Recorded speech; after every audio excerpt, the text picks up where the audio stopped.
Do what thou wilt shall be the whole of the law. I'm Phronesis, and this Tarot Tuesday we're going to be looking at the Fortune card across 9 classic tarot packs. The attributes are the same across all 9 decks. The color is violet, the element is fire, relating to south, summer, and noon. The astrological influence is Jupiter.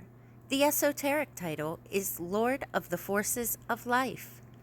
The intelligence is the rewarding intelligence. The Hebrew letter is Kaf, meaning a palm and given a value of 20. On the Tree of Life, this card occupies the path between Hesed and Netzach, giving it a Kabbalistic title, the Mercy of Victory. The numerology of the card is 1, which relates to new beginnings, opportunities, and potential. The title is the same across all 9 decks, either being the Wheel of Fortune or Fortune. The position is the same across most of the decks as well. It is Atu 10, making it the 11th major arcana, except for in the Grand Atala and Atala 3, which give it a position of 20, making it the 21st major arcana. In most of the other decks, the position of Atu 20 is given to the Judgment card. In the Thoth deck, this is called the Aeon. We can see the relation between these two cards when looking at the Rider-Waite meanings of change of position, renewal, and outcome for judgment, and the change of luck symbolized by the Wheel of Fortune. This is one of the few cards in the Rider-Waite deck to openly show so much esoteric symbolism. The Wheel of Fortune has deep alchemical significance relating to mercury, sulfur, and salt. These correspond perfectly to the 3 fundamental forces in Hinduism called the gunas. These gunas are also represented on a wheel, the wheel of samsara, or karma. This is perfectly reflected in the Wheel of Fortune. I will use the Thoth card symbology to explain the 3 main images pictured on the card. At the top of the card we have the Sphinx carrying a sword, and this relates to the will, sulfur, the rajas, and the magical weapon, the scourge. On the right is pictured Typhon, carrying an ankh, relating to the emotions, salt, the tamas, and the magical weapon, the chain. Last on the left is the figure of Hermanubis, a combination of Mercury and Anubis, associated with the mind, Mercury, the stavas, and the magical weapon, the dagger.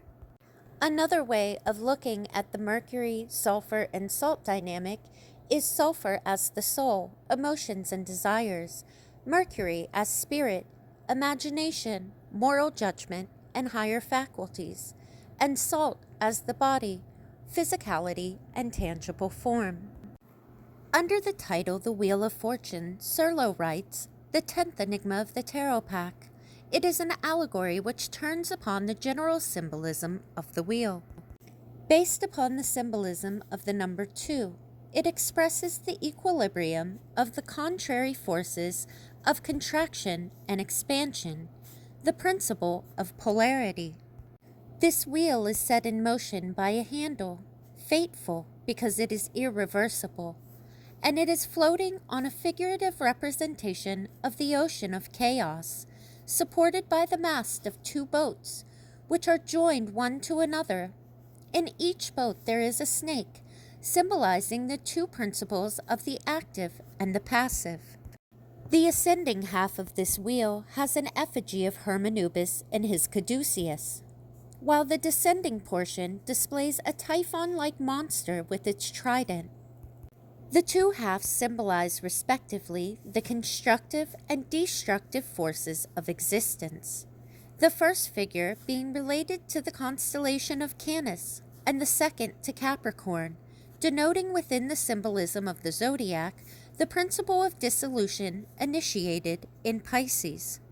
Above the wheel, this allegorical card has a motionless sphinx, alluding to the mystery of all things and the intermingling of the disparate. That concludes our very brief look at the symbolism of the Wheel of Fortune. Follow to catch the next Tarot Tuesday, where we look at the Justice card. Thanks for watching. Love is the law. Love under will.